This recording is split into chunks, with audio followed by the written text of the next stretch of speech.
सभी को नमस्कार। कोचिंग जंक्शन के प्लेटफॉर्म पे आप लोगों का स्वागत है। जैसा कि आप लोग जान रहे हैं, ये जो हमारी वीडियो जो हमारी क्लास चल रही है, ये टेट, सुपर टेट और सी टेट के लिए चल रही है भाई। तो कल हम लोगों ने क्लास को देखा था, कल भी एक वीडियो अपलोड हुई थी और आपको एक्सरसाइज कराई जा रही थी। उसी के आगे आज पुनः आपके सामने क्वेश्चन स्क्रीन पे दिख रहा होगा। अब इन सारे क्वेश्चनों को हम लोगों को सॉल्व करना है और एग्जामिनेशन हॉल में या एग्जाम में आपके भी एग्जाम में इन तरह के क्वेश्चन पूछे जाते हैं। तो इन सारे क्वेश्चनों का जवाब हम लोग कैसे दे रहे होंगे, आप लोगों ने देखा होगा इसके पहले वाली वीडियो, जो कल वाली वीडियो थी, उसमें इस तरह का एक क्वेश्चन कराया गया था। आज उसी पैटर्न पे आपको क्वेश्चन दिया जा रहा है। जैसे देखो आपके स्क्रीन पे क्वेश्चन क्या चल रहा है, अंडर रूट 2, पूरे वाले अंडर रूट में क्या है, plus under root 2 plus under root 2, और ये सीरीज आपकी कहाँ तक जा रही है, अनंत तक जा रहा है। अब अगर अनंत तक जा रही है यह सीरीज, तो इसमें आपको मान बताना है कि इसका मान क्या संभव होगा। तो देखो कल मैंने इस ऐसे क्वेश्चनों के लिए बताया था कि इसके दो मान निश्चित है कि दो मान मिलेंगे। एक मान आपका धनात्मक मिल रहा होगा तो एक मान ऋणात्मक मिल रहा होगा। हमने कहा था कभी कभार ऑप्शन में ऋणात्मक वाला भी मान दे देता है, धनात्मक वाला भी मान दे देता है। तो ये याद रखे रहना कि ऋणात्मक वाला मान आपको नहीं बताना है, हमेशा कौन सा मान बताना है, धनात्मक। और इस तरह के क्वेश्चन को सॉल्व करने के लिए मैंने ये बोल रखा था कि अंडर रूट में जो भी संख्या है, जो भी अंडर रूट में संख्या है, आप देखोगे तो अंडर रूट में जो संख्या होगी वो समान होगी। तो जो भी संख्या होगा उसका आप लोग फैक्टर लगा दो। और हमने ये भी बोला था कि जिसकी मैथ कमजोर हो, अगर वो फैक्टर जैसे बात को नहीं समझ पा रहा है तो वो क्या करेगा, ऐसी दो लगातार की संख्या ले लेगा जिसका गुणनफल दी गई संख्या के बराबर दिख जाए। दी गई संख्या के बराबर दिख जाए का मतलब क्या, जो अंडर रूट में संख्या है उसके बराबर आ जाए। तो देखो अंडर रूट में क्या लिखा हुआ है, दो। तो क्या ऐसी कोई दो लगातार की संख्या है जिसका गुणा कर देने पे दो मिलेगा? तो निश्चित है कि वो दो संख्याएं हमें कौन मिल रहा होगा भाई। जैसे देखो दो का, तो वो दो संख्याएं हमें क्या मिल रही होंगी, एक और दो। अब अगर एक और दो मिल रहा है तो ऐसे क्वेश्चनों के लिए मैंने बोला था कि जो बड़ी वाली संख्या होगी वही आपका आंसर होगा। तो बड़ी वाली संख्या दो है तो आपका फाइनली आंसर इसमें क्या बनेगा, दो बनेगा। आई होप कि आप लोग इस क्वेश्चन को समझ गए होंगे। अब अगर समझ गए तो ध्यान दीजिएगा, अब जब भी ऐसे क्वेश्चन आए तो आप निश्चित है कि ऐसे ही सॉल्व कर लीजिएगा। चलिए हम लोग नेक्स्ट क्वेश्चन की ओर चल रहे हैं। तो ध्यान दीजिएगा अगला क्वेश्चन हमारा क्या होगा। चलिए भैया देखो एक क्वेश्चन और आ गया। यह भी क्वेश्चन बहुत बेटर है, इतना बेटर है कि यह क्वेश्चन प्रत्येक एग्जामों में पूछा गया है। अब जब हर एग्जाम में इस तरह का क्वेश्चन आता है तो इसको भी सॉल्व करने में आप लोग टाइम टेकन करते हो, जबकि मैं ये कह रहा हूं कि भाई आप अपने टाइम का मैनेज करें, क्योंकि आपके पास टाइम कम होता है एग्जामिनेशन हॉल में। तो ऐसे क्वेश्चनों को सॉल्व करने के लिए हम लोग करते कैसे हैं, जैसे फॉर एग्जाम्पल कुछ चीज़ों को आपको समझ के चलना होगा। जैसे मान लो मैं यहाँ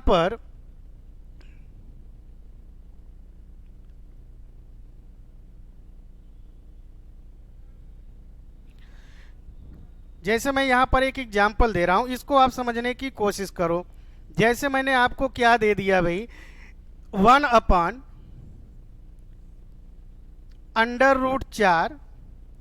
माइनस √3। अब अगर इस तरह का क्वेश्चन दिया गया है तो ऐसे क्वेश्चनों को हम लोग सॉल्व कैसे करेंगे। तो ध्यान दीजिएगा, जब भी एक का बटा अंडर रूट में संख्याएं हो और अंडर रूट वाली संख्याओं का या तो जोड़ किया गया हो या तो अंतर किया गया हो, तो ऐसे क्वेश्चनों में घबराया ना किया करो। ऐसे क्वेश्चनों के लिए हम लोग सबसे पहले क्या करेंगे, संयुग्मी लेंगे। अब संयुग्मी बोले तो क्या होगा भैया, संयुग्मी का मतलब ये होता है कि अंडर रूट के बीच में जो भी साइन है उस साइन का अपोजिट ले लीजिए। अब देखोगे तो यहाँ का जो साइन है वो क्या है, माइनस है। अब अगर माइनस है तो इसका हम अपोजिट करेंगे तो प्लस होगा, क्योंकि ये मैंने आपके प्रारंभिक वीडियो में बता दिया है कि अपोजिट मैथ में चिन्हों का होगा ना कि अंकों का होगा। तो चिन्ह माइनस है तो माइनस का अपोजिट प्लस, और प्लस का अपोजिट क्या होगा, माइनस। तो इसका साइन माइनस है तो आप इसका अपोजिट लोगे तो क्या हो जाएगा, प्लस। तो निश्चित है कि √4 प्लस √3 जो आपका संयुग्मी बन रहा है, इसका आप लोग क्या कर दोगे, ऊपर नीचे गुणा कर दोगे। अब देखो बेटा, जब ऊपर नीचे गुणा करोगे तो निश्चित है एक का under root 4 plus under root 3 में आप गुणा कर रहे होंगे तो क्या पा रहे होंगे, under root 4 plus under root 3। अब आप नीचे आओगे, हर में देखोगे तो एक में आपका क्या है, under root 4 plus under root 3 है, तो दूसरे में क्या है भाई, under root 4 minus under root 3। तो एक फार्मूला आप लोग पढ़े होंगे, क्या पढ़े होंगे, इस बात को समझिए, फार्मूला आप पढ़े होंगे ए स्क्वायर माइनस बी स्क्वायर बराबर क्या जानते हो भाई, ए प्लस बी एक ब्रैकेट में, तो दूसरे ब्रैकेट में क्या हो जाएगा, ए माइनस बी। ये फार्मूला आप पढ़े होंगे, ये प्रारंभिक कक्षाओं में आपको मिला हुआ होगा। तो उसी रूप में ये वैल्यू आप देख रहे होंगे, तो ए की जगह पर क्या दिख रहा है, अंडर रूट 4। अब अगर अंडर रूट 4 का वर्ग करोगे, तो मैंने कल की वीडियो में ये बोला था कि जब भी रूट का वर्ग किया जाता है तो रूट हट जाता है। तो अंडर रूट 4 का अगर मैं वर्ग करूंगा तो क्या होगा, 4। अब देखो उसी तरह से अंडर रूट 3 है, अगर इसका भी वर्ग करेंगे तो ये 3 हो जाएगा। तो आप समझ पा रहे होंगे under root 4 plus under root 3, ये तो ऊपर आया, नीचे अगर आप देखोगे 4 में 3 को घटा लोगे 1 होगा, और 1 में बटे में 1 आ जाए तो इसकी वैल्यू हम लोग ना लेते हैं, सिर्फ क्या लेते हैं भाई, under root 4 plus under root 3। तो इस तरह से आप देख पा रहे हैं कि 1 बटे under root 4 minus under root 3 का मान क्या मिल रहा है, under root 4 plus under root 3। लेकिन बेटा ध्यान देना, जब आप लोग एग्जामिनेशन हॉल में होंगे तो इस तरह से करते हैं तो आपका ज़्यादा से ज़्यादा 30-40 सेकेंड का और टाइम लगेगा।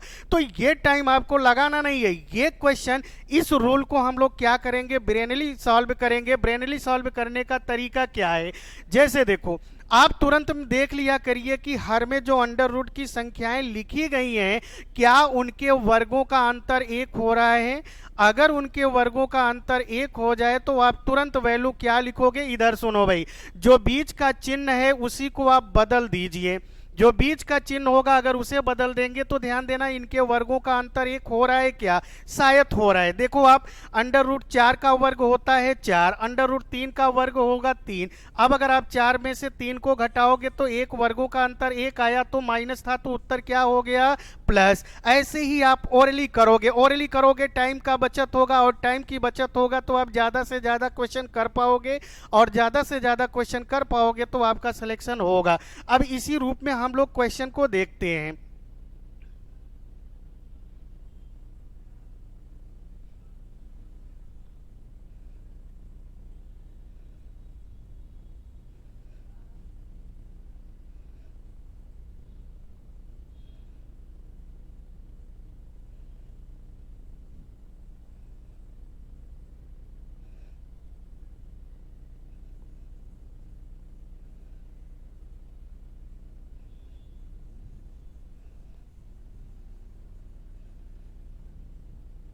चलो बेटा, अब अपने क्वेश्चन की तरफ आ जाओ।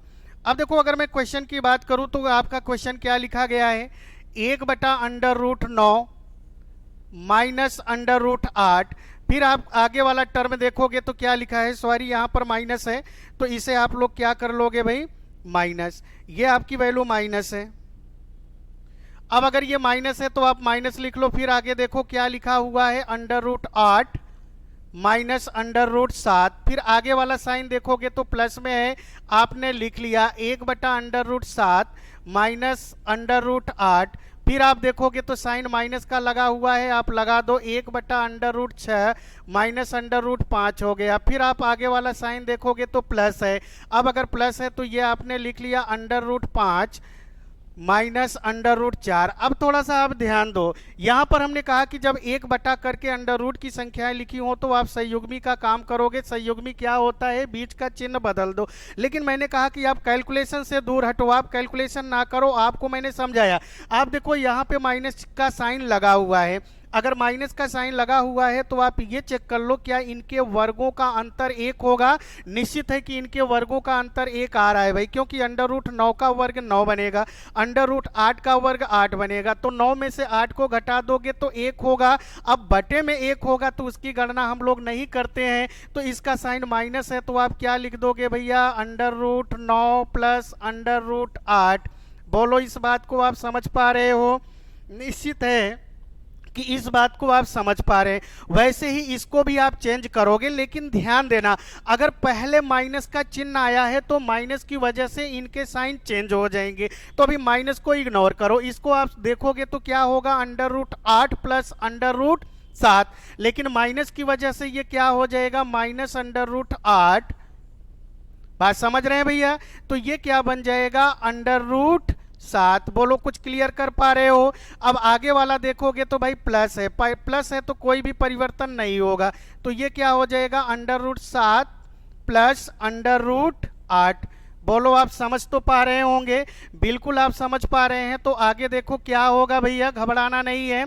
फिर देखो माइनस होगा। अब इसे अगर आप नहीं समझ पा रहे हो तो देखो इसका संयुग्मी क्या बन रहा होगा, √6 बन रहा होगा प्लस √5। अब अगर ये वैल्यू बन रहा है तो इसके पहले तो माइनस का चिन्ह है ना, तो माइनस की वजह से आप माइनस का इनमें गुणा करोगे तो ये क्या हो जाएगा, √6। ये भी माइनस में होगा तो ये भी क्या हो जाएगा, √5। अब देखो आगे वाला साइन देखोगे प्लस में है, प्लस में है तो आप क्या कर लोगे भाई, बस आप चिन्ह संयुग्मी वाला ले लो, तो ये प्लस √4 होगा। अब यहाँ पर आप देख रहे होंगे कि कुछ न कुछ वैल्यू कट रही होगी। क्या कट रहा है, जैसे √8, √8, √7, √7। फिर देखोगे और क्या कट रहा है भाई, √5, √5। ये आपका कैंसिल हो गया। अब अगर कैंसिल हो गया तो आप घबराओ नहीं। अब अगर आपको घबराना नहीं है तो देखो यहाँ से क्या बच रहा है, पहले उस वैल्यू को आप देख लीजिए। √9 दिख रहा है, फिर आपको क्या दिख रहा है, प्लस √8 दिख रहा है। कोई समस्या तो ना हो रही है ना भैया? फिर आपको क्या दिख रहा है भाई, माइनस √6 दिख रहा है। बोलो कुछ क्लियर कर पा रहे हो? अब अगर क्लियर कर पा रहे हो तो ये प्लस √4 हो गया। फिर आप देखो यहाँ पर कुछ ना कुछ वर्गमूल बन रहा है। अब अगर वर्गमूल बन रहा है तो जैसे √9 है, इसका आप वर्गमूल लोगे तो कितना हो जाएगा, 3। अब देखो 8 का भी वर्गमूल मैंने कल वाली वीडियो में आपको सिखाया था, तो ये क्या हो जाएगा, 2√2। बोलो आप समझ पा रहे हो? अब देखो √6 है तो इसका वर्गमूल तो नहीं होता है। फिर प्लस आपका क्या है भाई, √4।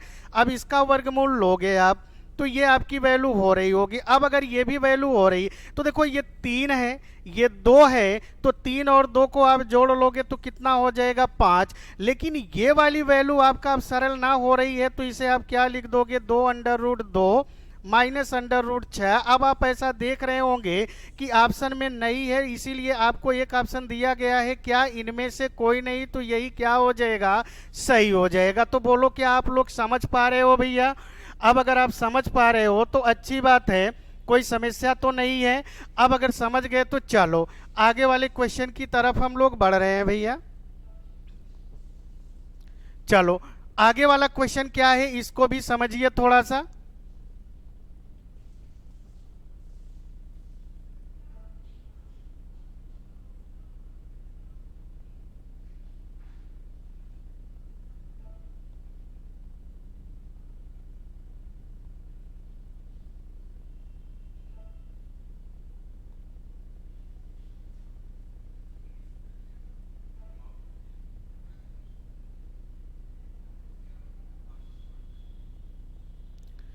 चलिए भैया देखिए, एक क्वेश्चन आपके सामने आया हुआ है। अगला क्वेश्चन आपने देखा,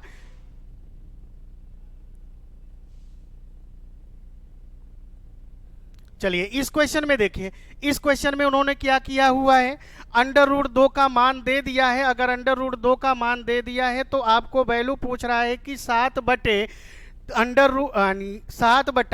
प्लस √2 का मान क्या होगा। ऐसे भी क्वेश्चन आपके एग्जाम में मिल जाते हैं। जब ऐसे भी क्वेश्चन आपके एग्जाम में मिल जाते हैं तो यहाँ पे आपको परेशान नहीं होना है। क्यों नहीं होना है, आप देखेंगे कि जो इसके पहले वाले क्वेश्चन को बताया गया ठीक उसी पे क्वेश्चन ये बनाया गया है। तो ये सारे क्वेश्चनों को आप प्रैक्टिस कर लीजिएगा, हर एक एग्जाम में इस तरह का क्वेश्चन मिलेगा। तो देखो बेटा, सबसे पहले जो आपका क्वेश्चन का मान पूछ रहा है उसी को आप सरल कर लो, क्योंकि ये भी वैल्यू तो √, में ही है। अब अगर √, में है तो आप इसका संयुग्मी ले लो। देखो संयुग्मी लोगे तो 3 प्लस √2 है, इसका संयुग्मी अगर आप देखोगे तो क्या हो जाएगा, 3 माइनस √2 होगा। तो एक बात तो क्लियर हो गया कि ऊपर आपका क्या चला जाएगा, 3 माइनस √2 हो जाएगा। अब अगर 3 माइनस अंडर रूट 2 हो गया तो अब यहां पर आओगे तो ये आपका क्या होगा भाई, 3 प्लस अंडर रूट 2, और दूसरे ब्रैकेट में आप क्या लिख दोगे, संयुग्मी वाला मान 3 माइनस अंडर रूट 2। अब आप इसे सॉल्व कर रहे होंगे तो ये हो जाएगा 7, 3 माइनस अंडर रूट 2। अब आप देखोगे तो ये क्या बन रहा होगा, a प्लस बी, तो a माइनस बी। देखो a की जगह पर 3 है, 3 का वर्ग आप लोग जानते हो कितना होगा भैया, 9 होगा। अंडर रूट 2 का वर्ग करोगे तो कितना होगा भाई, 2 हो जाएगा। अब अगर 2 हो जाएगा तो इसको और भी आप सॉल्व कर लीजिए, तो 3 माइनस अंडर रूट 2 बटा, अब आप देखोगे तो 9 में से 2 को अगर मैं घटा दूं तो कितना होगा, 7। अब इस 7 से ये 7 कैंसिल हो जाएगा, तो कुल मिला के आपके पास क्या बच रहा है, इस वैल्यू को देखो, आपके पास जो बच रहा है वो बच रहा है 3 माइनस अंडर रूट 2। अब अगर 3 माइनस अंडर रूट 2 बच रहा है तो 3 तो आपने लिख लिया, चूंकि अंडर रूट 2 का मान उन्होंने दे रखा है, तो अंडर रूट 2 का मान क्या दे रखा है, 1.412। तो बेटा 3 में से 1.412 घटाएंगे तो कैसे घटाएंगे, ध्यान देना, बेसिक रूल कुछ मत यूज करो, क्योंकि आप वनडे एग्जाम देने जा रहे हो तो बेसिक चीजों को यूज नहीं करना है। क्यों, क्योंकि जब आप बेसिक चीजों को यूज करोगे तो टाइम टेकन होना है, मुझे टाइम नहीं लगाना है। अब देखो कैसे भैया, मान लो कि 3 के बाद दशमलव है, अगर दशमलव है तो दशमलव के बाद आप 0 लिख सकते हो, तो 0 में से 2 तो आप घटा ना पाओगे, तो 0 से 10 बनेगा, 10 में से 2 घटाओगे कितना हो जाएगा, 8। अब यहाँ पे 9 होगा, 9 में से 1 घटा लोगे 8 होगा, फिर 9 में से 4 घटाओगे 5 होगा। बोलो आप समझ पा रहे हो कि नहीं। अब अगर समझ पा रहे होगे तो एक बात तो क्लियर हो जा रही है, क्या क्लियर हो रहा है भाई, घटाना, घटाने पे डिपेंड है, तो घटाना तो आप सीख पा रहे होंगे ना। फिर देखिए, जब ये वैल्यू आपका आ गया तो आगे हम लोग क्या कर सकते हैं, देखो आप ऑप्शन को पकड़ लो यार, ऑप्शन से ही हम लोग क्वेश्चन को सॉल्व कर पाएंगे। देखो 58 ऐसे करके बन रहा है क्या, अब अगर बन रहा है तो निश्चित है कि यहाँ पर जो आपका ऑप्शन सही हो जाएगा वो क्या हो जाएगा, ए वाला, यानी फर्स्ट वाला ऑप्शन आपका सही हो जाएगा, क्योंकि यहाँ 2 में से 1 जाएगा 1, तो निश्चित है कि आप ऑप्शन को ही देख करके, पूरा स्टेप मत घटाओ, 1-2 स्टेप देख लो, फिर ऑप्शन कौन सा टैली कर रहा है उसी से आप उत्तर तुरंत लगा दो। इस तरह से करोगे तो टाइम की बचत हो रही होगी, तो निश्चित है कि यह भी क्वेश्चन आपके सामने फाइनल हो गया। अब अगर फाइनल हो गया तो एक बार आप लोग क्वेश्चन को अच्छे से देख लीजिए। हाँ, जो चीज़ें आपको समझ में ना आ रही होंगी उन्हें आप कमेंट करिएगा, और एक काम करिएगा, कोशिश करिए कि वीडियो को ज़्यादा से ज़्यादा शेयर करिएगा और कमेंट भी करिएगा। फिर इन्हीं सारे क्वेश्चनों को हम लोग क्या कहते हैं, डाउट क्लास देंगे, तो डाउट क्लास में जो भी आपकी दिक्कतें होंगी उसको भी दूर किया जाएगा। चलो भाई, नेक्स्ट क्वेश्चन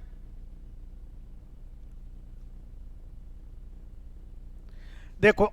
नेक्स्ट क्वेश्चन में क्या है, नेक्स्ट वाले क्वेश्चन में देखो आपको घनमूल निकालना है, और आपको घनमूल निकालना है तो वर्गमूल तो मैंने सिखा दिया। अब अगर मैंने वर्गमूल सिखा दिया तो आपको अब क्या निकालना पड़ रहा है, घनमूल। तो देखो बेटा, जब हम लोग घनमूल निकालते हैं तो वर्गमूल कैसे निकाला जाता है, उन पे क्वेश्चन कैसे बन रहे थे, ये सारी चीजें आप लोगों ने सीख लिया। अब आप आगे आके देख रहे हो तो हमें इसी क्वेश्चन में निकालना पड़ रहा है घनमूल।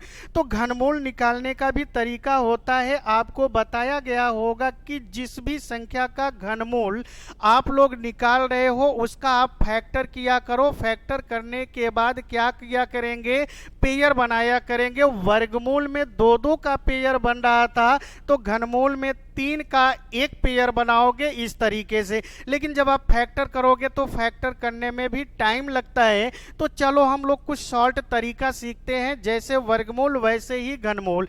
लेकिन एक एग्जाम्पल मैं आपको सिखा रहा हूं, पहले आप एग्जाम्पल को सीख लीजिए, फिर हम लोग क्वेश्चन को सॉल्व करेंगे।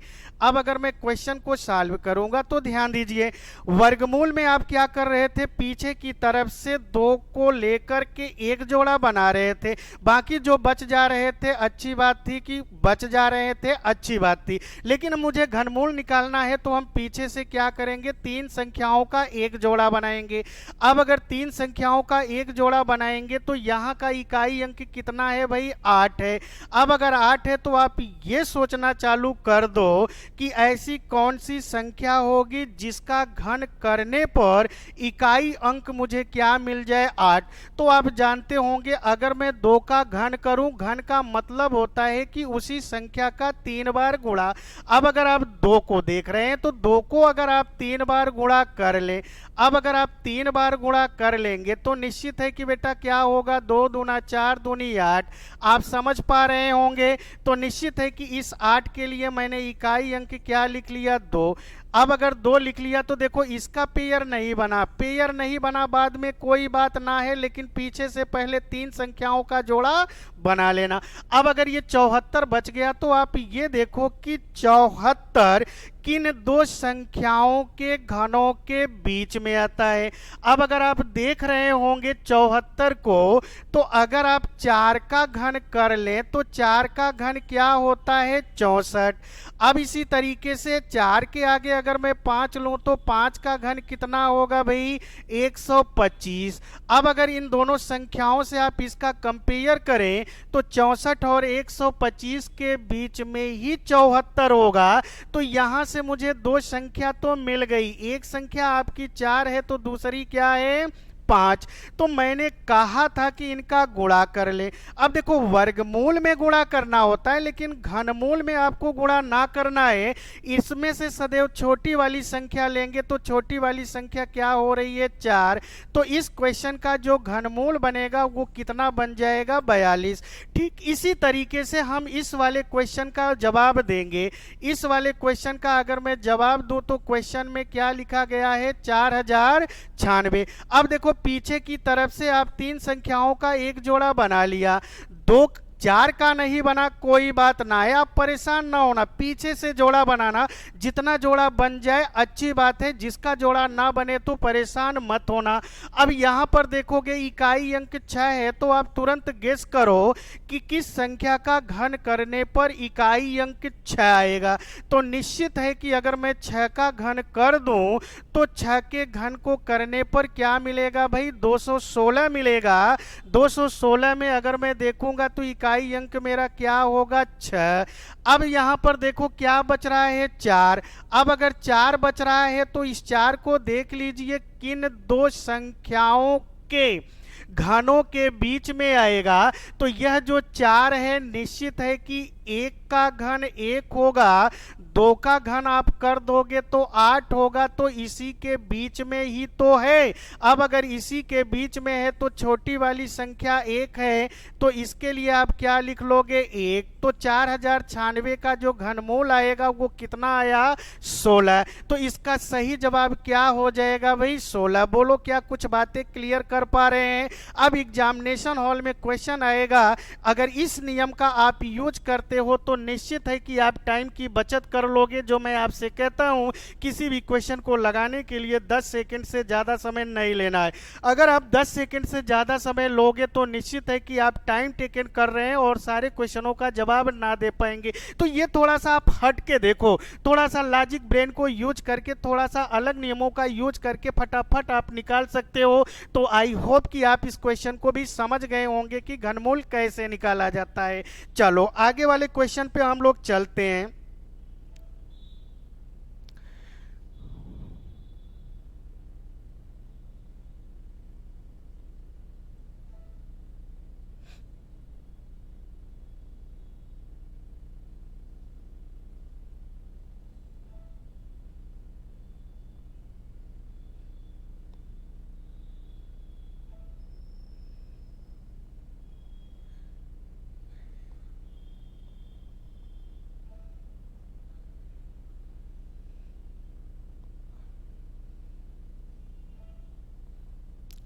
चलिए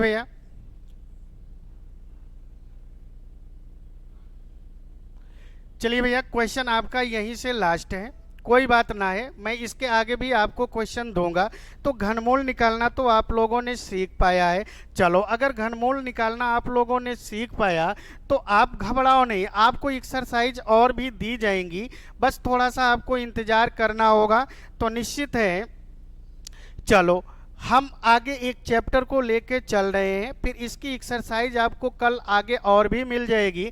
तो अगला वाला जो आपका चैप्टर होगा, ध्यान दीजिएगा, अगला वाला चैप्टर आपको क्या बन रहा होगा, अगला वाला चैप्टर आपका प्रतिशत होगा। अब देखिए, अगर मैं प्रतिशत की बात करूं तो ये भी आपके लिए बड़ा इंपॉर्टेंट चैप्टर है।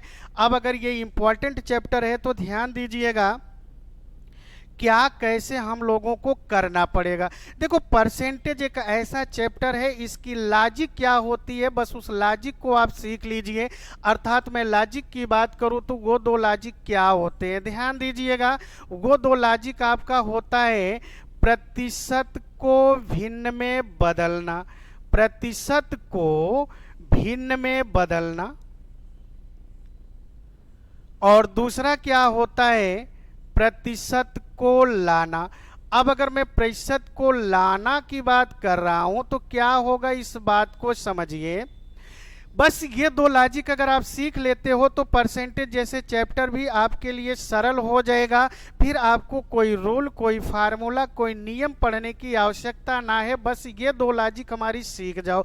अब ये दो लॉजिक हमारी क्या है, तो सबसे पहले हम लोग किसकी चर्चा कर लेंगे, प्रतिशत का। अब अगर मैं प्रतिशत की चर्चा करूं, यानी प्रतिशत को किस में बदलना है भाई, भिन्न में बदलना है। अब अगर भिन्न में बदलना है तो कैसे बदलेंगे, फॉर एग्जाम्पल जैसे आप देखो, जैसे मान लीजिए आपके सामने लिखा गया होगा 20%। अब किसी बंदे ने आपसे ये कह दिया कि आप ये बताओ कि 20% का भिन्नात्मक मान क्या होगा, तो बिल्कुल आपको परेशान नहीं होना है। 20% को अगर भिन्न में आप बदल रहे हो तो देखना, भिन्न में बदलने के लिए हम लोग क्या करते हैं, सदैव 100 से भाग देते हैं। 100 से भाग देने का मतलब कि उस संख्या का बटा 100 लिख दीजिए। अब अगर बटा 100 लिख दिए, सॉल्व हो तो सॉल्व कर लीजिए, तो ये क्या हो जाएगा, 20 पंचे 100, तो 20% का मान कितना हो गया, 1/5। ऐसे ही मान लो आपको दे दिया गया कि 25% का भिन्नात्मक मान क्या होगा, तो आप क्या लिख लोगे, 25/100। अब अगर 25/100 है तो ये कितना हो जाएगा, 25 चौके 100, तो ये वैल्यू कितना हो जाएगा, 1/4। आप चाहो तो साथ साथ आप लिख सकते हो। ऐसे मान लीजिए आपके सामने क्या आ जाए, 30% आ जाए। अब अगर 30% को सॉल्व करोगे तो ये 30/100 होगा। अब अगर 30/100 तो 0 से 0 कैंसिल कर लिया तो वैल्यू कितनी हो जाएगी, 3/10। आप चाहो तो साथ ही साथ लिख सकते हो। अब मान लो कि अगर कहीं से आपके सामने आ गया, मान लो फ्रैक्शन में परसेंटेज आ गया, तो इस कंडीशन में आप क्या करोगे। देखो, परेशान नहीं होना है, आप इस 3 का गुणा इस 33 में कर लोगे तो 33 में 3 का गुणा 99 होगा। 99 में 1 अगर आप जोड़ दोगे तो कितना हो जाएगा, 100। अब ये 100/3, लेकिन ये तो परसेंटेज ही है ना। अब अगर ये परसेंटेज है तो आपको परसेंटेज हटाना है, तो आप क्या करोगे, 100 का भाग दोगे। अब अगर 100 का भाग दोगे तो निश्चित है कि ये क्या बन जा रहा होगा, 100/300। अब अगर 100/300 तो 0 से 0 कैंसिल हो गया, तो 33 सही 1/3% का मान कितना हो गया, 1/3।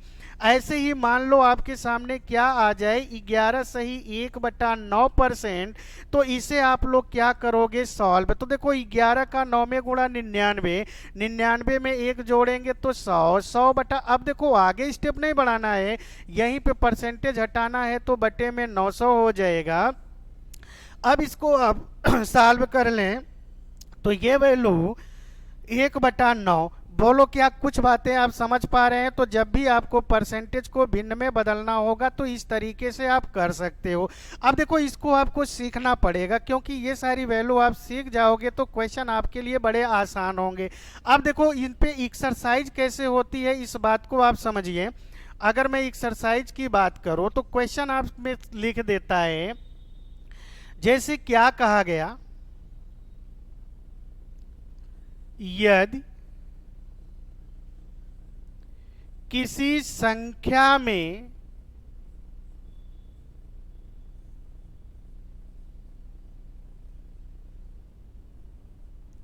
उसी संख्या का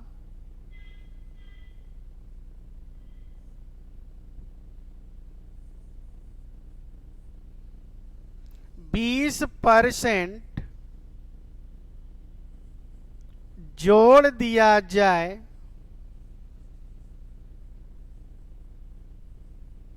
तो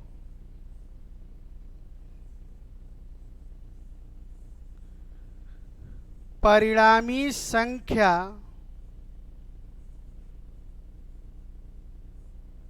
240 मिलती है तो मूल संख्या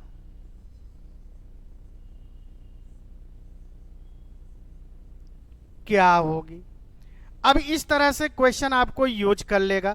अब अगर इस तरह से क्वेश्चन को यूज कर लेगा तो ध्यान दीजिएगा, ऐसे क्वेश्चनों को हम लोग कैसे सॉल्व करते हैं, बिल्कुल मत घबराओ।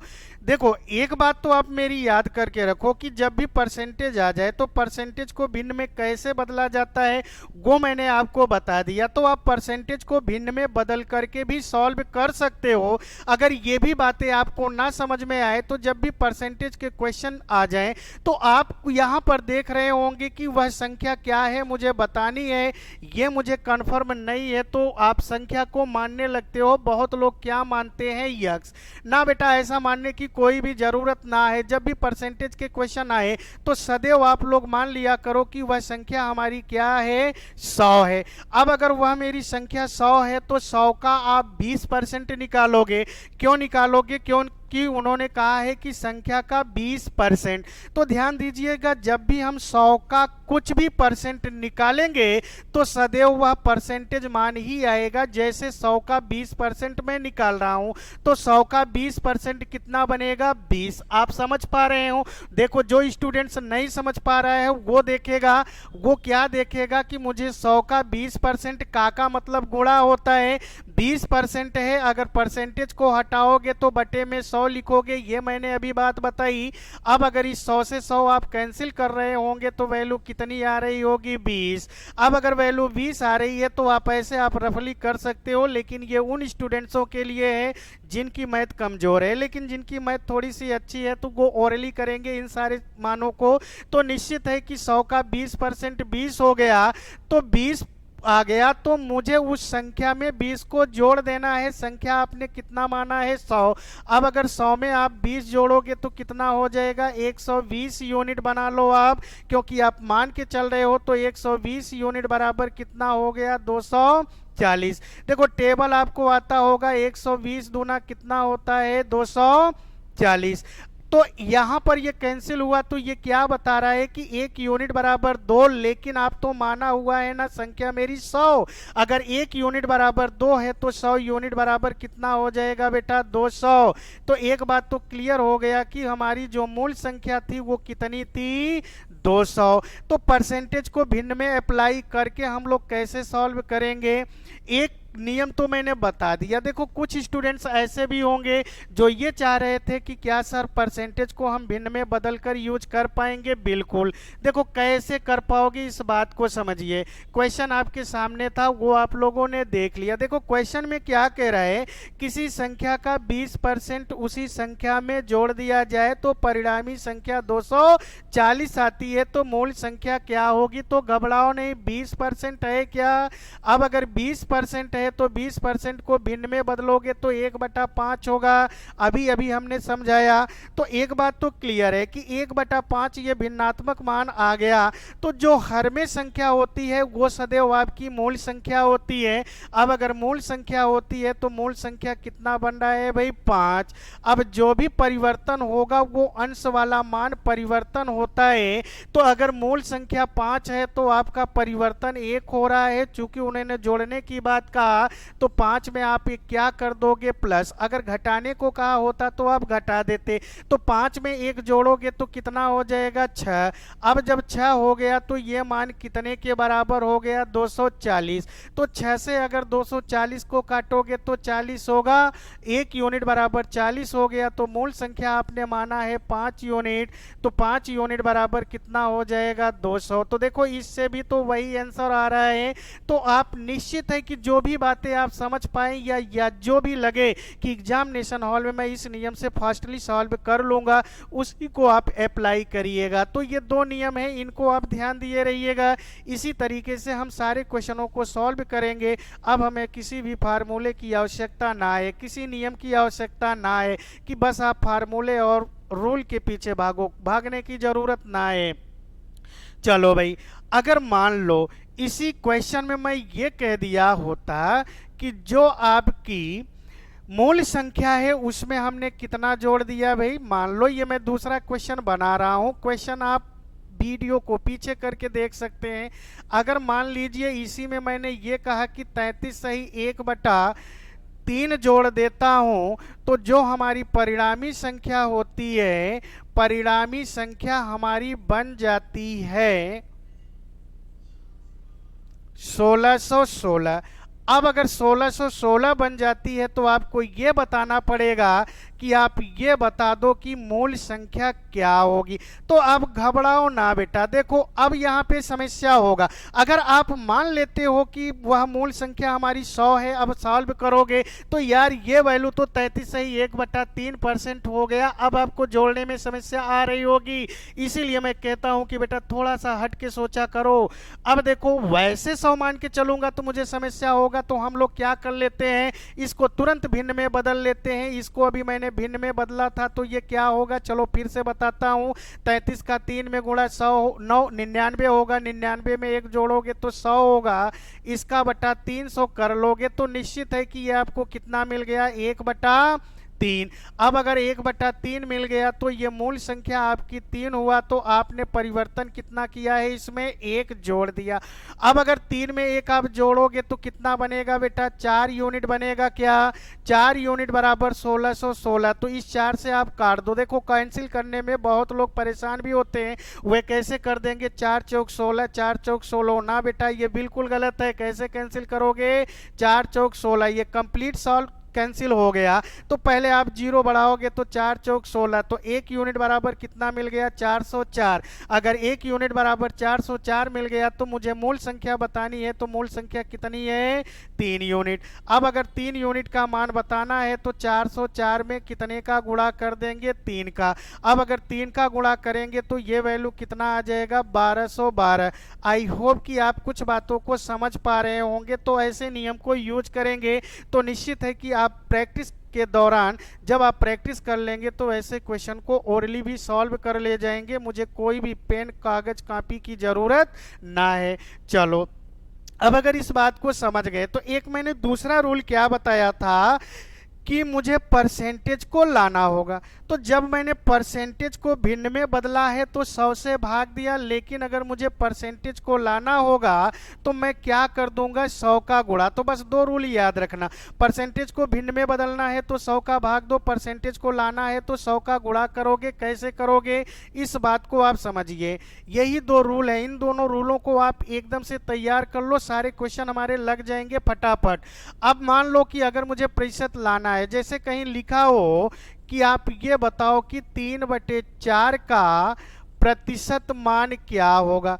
अब अगर प्रतिशत मान क्या होगा बेटा मुझे ये बताना है, तो आप घबराओ नहीं, मुझे परसेंटेज लाना है क्या। अब अगर मुझे परसेंटेज लाना है तो मैं इसमें कितने का गुणा कर दूंगा 100 का। अब अगर मैं 100 का गुणा कर दूंगा तो निश्चित है कि 100 को आप 4 से कैंसिल कर लो, ये 25 होगा। 25 का 3 में गुणा कर दोगे तो कितना होगा 75%। बोलो आप समझ पाए। फिर मान लो उन्होंने ये कह दिया कि 2/5 का प्रतिशत मान क्या होगा, तो घबराओ नहीं, मुझे अगर का प्रतिशत मान क्या होगा। अब अगर मुझे प्रतिशत मान को बताना है तो घबराना नहीं है, आपको क्या करना है, 100 का गुणा, तो 2/5 में अगर आप 100 का गुणा कर देते हो तो 5 से आप 100 को काट लो, 20 होगा, 20 का आप 2 में गुणा कर लोगे, कितना होगा, 40। अब अगर ये 40 हो गया तो ऐसे ही आपको यूज करना है।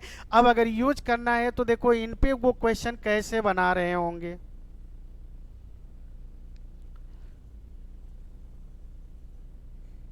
चलिए भाई, इन पे वो क्वेश्चन कैसे बनाएंगे इस बात को आप समझिए। जैसे देखिए, अब जैसे मैंने ये कहा कि आप ये बताओ 6 घंटे एक दिन का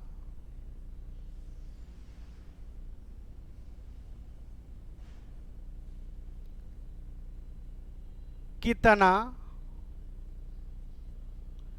प्रतिशत होगा। अब देखिए यहां पर उन्होंने क्या पूछ लिया, कितना प्रतिशत होगा, तो बेटा बिल्कुल मत घबराओ। मैंने कहा है कि परसेंटेज लाना है, परसेंटेज लाना है तो 100 का गुणा करना है। लेकिन ऐसे भी क्वेश्चन आपके एग्जाम में पूछ लिए जाते हैं। जब ऐसे भी क्वेश्चन पूछ लिए जाते हैं तो आपको समस्या आ जाती है कि अब हम क्या करें। बिल्कुल परेशान ना हो। देखो जब आप क्वेश्चन को देख रहे हैं परसेंटेज में वैल्यू पूछ रहा है तो एक बात तो क्लियर है कि आप देखो क्वेश्चन मात्रक के रूप में है।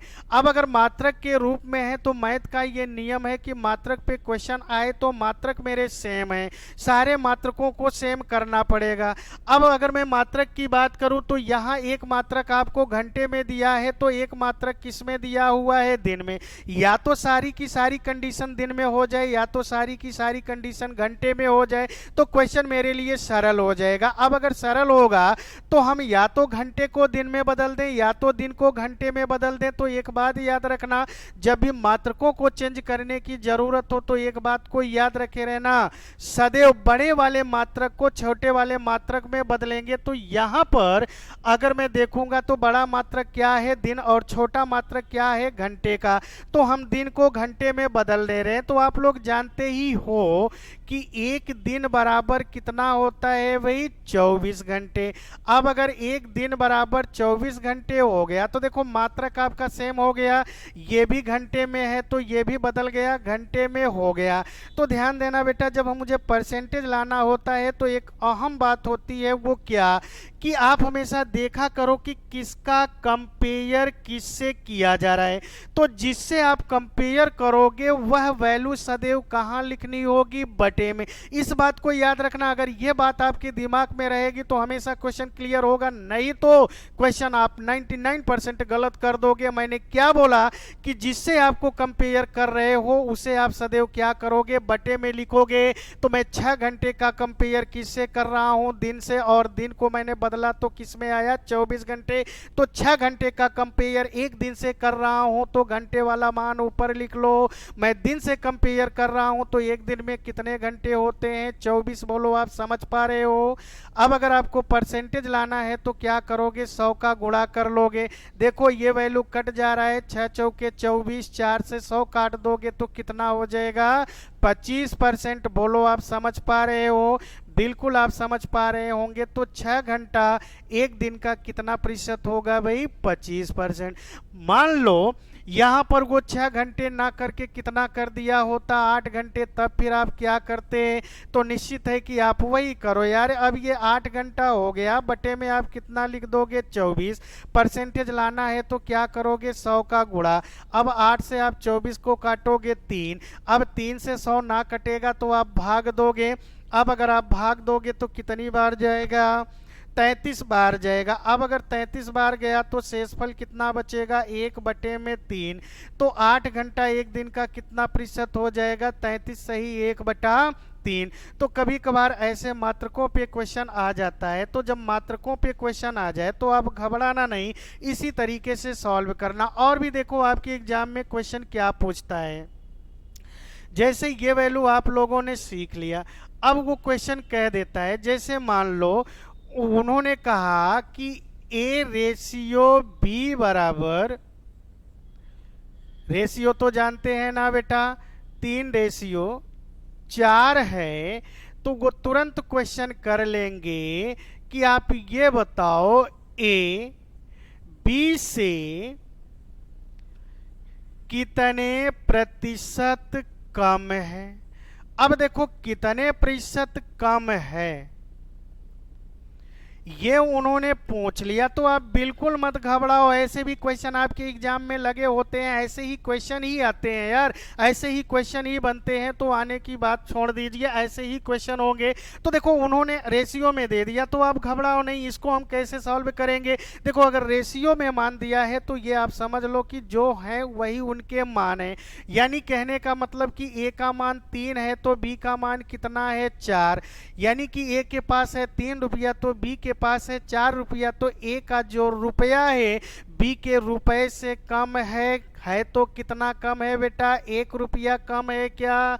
मैंने लिख लिया। बोलो कोई समस्या है क्या? मैं किससे कंपेयर कर रहा हूं? ए का कंपेयर बी से कर रहा हूं ना भैया। देखो कहा क्या है कि ए बी से, तो बी से कंपेयर किया।